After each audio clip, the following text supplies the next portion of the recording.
If you're uploading and storing files to an EBS volume, then you need a way to scan those files for malware. Just like you would scan a laptop or desktop for viruses, it would be negligible to not scan your EBS volumes too.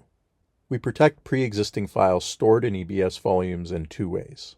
You can perform an on-demand scan of an EBS volume at any time.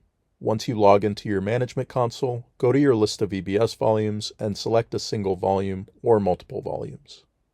From there, click the Actions button and click Scan Existing AV. You'll be able to set the date window based on whether you want to scan files that have existed in the EBS volume for all time or only to a specific time window.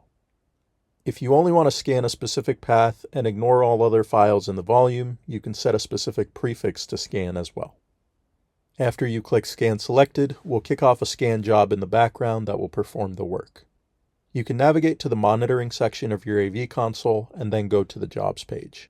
This is where you'll be able to see the job running and what step of the scan process it's on in the background.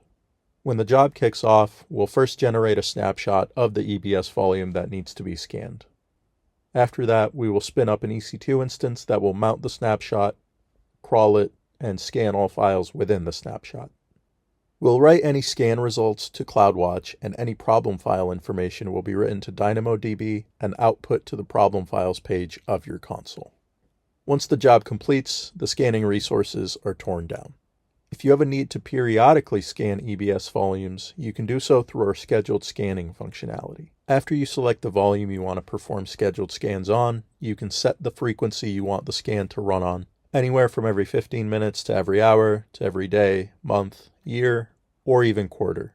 You can also set whether you'd like to crawl specific prefixes instead of the entire volume here as well. After you save the schedule, you'll be able to see it on the schedules page, and it will run based on the frequency that you set. Before we wrap up, let's talk about networking prerequisites for EBS volume scanning. If you're trying to scan an EBS volume for the first time, you must select a VPC and two subnets that are in separate availability zones. These networking resources will be used by the scanning agents performing the scan. Once you set up everything networking related, you'll be set to start scanning any EBS volumes you have on an on-demand or scheduled basis.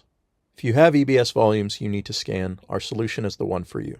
Once you're up and running, you can scan volumes as needed and ensure the data within them is clean. If you have any questions or need additional assistance getting up and running, please reach out to support@cloudstoragesecurity.com and we'll be able to help you out. Make sure to keep those storage volumes clean, and thanks so much for joining us today.